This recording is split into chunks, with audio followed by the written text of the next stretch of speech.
ఈ మధ్య కాలంలో యుద్ధం ప్రారంభమైన తర్వాత ఇరాన్, ఇజ్రాయెల్, అమెరికాల మధ్యన జరుగుతున్న ఈ ఘర్షణలో మరి ఆంబోతుల కొట్లాటలో లేగదూడలు నలిగిపోయినట్టు ఇవాళ సామాన్యులు సమిధలవుతా ఉన్నారు. మన భారతదేశంలో ఇవాళ ఒకటి కాదు, రెండు కాదు, దేశవ్యాప్తంగా సామాన్య మధ్యతరగతి ప్రజలు, ముఖ్యంగా దిగువ మధ్యతరగతి ప్రజలు ఈ ఉజాలా పథకం అని పెట్టి మరి సిలిండర్లు ఇంటింటికి ఇస్తున్నామని చెప్పి కేంద్ర ప్రభుత్వం ఏదైతే గతంలో స్కీమ్ తెచ్చిందో దానికి అనుగుణంగా దాదాపుగా చాలా పెద్ద ఎత్తున సిలిండర్లు తీసుకున్నారు. అట్లాగే మన రాష్ట్రంలో కూడా కాంగ్రెస్ ప్రభుత్వం మరి మేము 500 రూపాయలకే సిలిండర్ ఇస్తామని చెప్పి నమ్మబలికి ఇవాళ వారు కూడా ఎన్నికల మేనిఫెస్టోలో ఇచ్చిన మాట నమ్మి కూడా లేని వాళ్ళు కూడా తీసుకునే పరిస్థితి.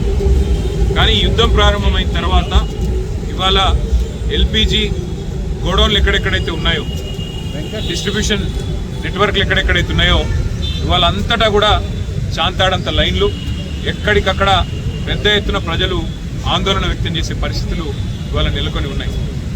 ఒకవైపు కేంద్ర ప్రభుత్వమేమో పార్లమెంట్లో అడిగినా, పార్లమెంట్లో మాట్లాడినా, బయట మాట్లాడినా ఏ కొరత లేదు, మేము చూసుకుంటున్నాము, మేము మేనేజ్ చేస్తాము అని వారు చెప్తా ఉన్నారు, నమ్మబలుపుతా ఉన్నారు.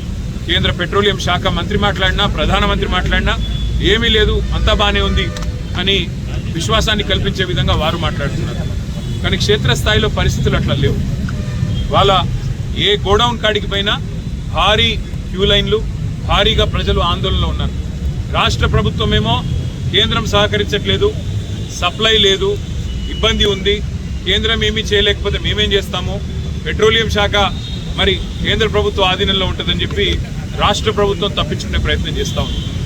మాకున్న విశ్వసనీయమైన సమాచారం ఏంటి అంటే కేంద్ర ప్రభుత్వం కూడా ఈ 4-5 రాష్ట్రాల్లో ఏవైతే ఎన్నికలు ఉన్నాయో అప్పటిదాకా ఆగి మే 4 తర్వాత మరి సిలిండరు సైజును కూడా తగ్గించే ప్రయత్నం చేస్తూ ఉన్నారు అనేది మాకున్న విశ్వసనీయమైన సమాచారం. 12 కిలోలు కాకుండా 10 కిలోలు ఏదో చేయాలి అని ఒక ఆలోచన చేస్తూ ఉన్నారు. లేదు, నిజంగానే సప్లై లేదు, ఇబ్బంది అవుతుందని చెప్పి చెప్తా ఉన్నారు. కానీ నిజానికి ప్రజలకు వాస్తవాలు తెలియనీయకుండా, ప్రజలకు వాస్తవాలు చెప్పకుండా మభ్యపెట్టి, ఇబ్బంది పెట్టి సామాన్య మధ్యతరగతి ప్రజలను రెండు ప్రభుత్వాలు కలిపి కోసపుచ్చుకుంటా ఉన్నాయి.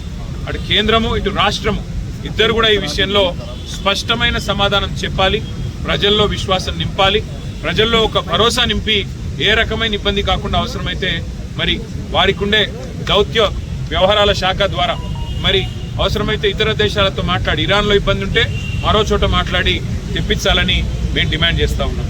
ముఖ్యంగా సామాన్య మధ్యతరగతి ప్రజలు, ఇందాక నేను చెప్పినట్టు ఆంబోతుల కొట్లాటలో లేగలు బలైనట్టు సామాన్య మధ్యతరగతి ప్రజలు ఇవాళ ఇబ్బంది పడుతూ ఉన్నారు. దేశవ్యాప్తంగా, రాష్ట్ర వ్యాప్తంగా తీవ్ర ఆందోళనలు ఉన్నాయి. అంతెందుకు, మా ఇంట్లో, అక్కడ ఇక్కడ చెప్పేది కూడా కాదు, మా ఇంట్లో నా వైఫే అడిగింది, యుద్ధంతో ఇంకా సిలిండర్లు దొరకవంట కదా, తెప్పించుకోవాలంట కదా అని చెప్పి అడిగే పరిస్థితి. అంటే ఇవాళ ప్రతి ఇంట్లో ఇది ఒక చర్చగా మారిపోయింది, చర్చనీయాంశంగా మారిపోయింది. కాబట్టి ఈ విషయంలో వెంటనే కేంద్ర రాష్ట్ర ప్రభుత్వాలు ఒక వివరణ ఇచ్చి మరి కేంద్రంలో, రాష్ట్రంలో కొరత లేకుండా చూడాలని, వెంటనే ఈ విషయంలో ఒక సకారాత్మకమైన వైఖరి ప్రకటించాలని చెప్పి రాష్ట్ర ప్రభుత్వాన్ని డిమాండ్ చేస్తున్నాం.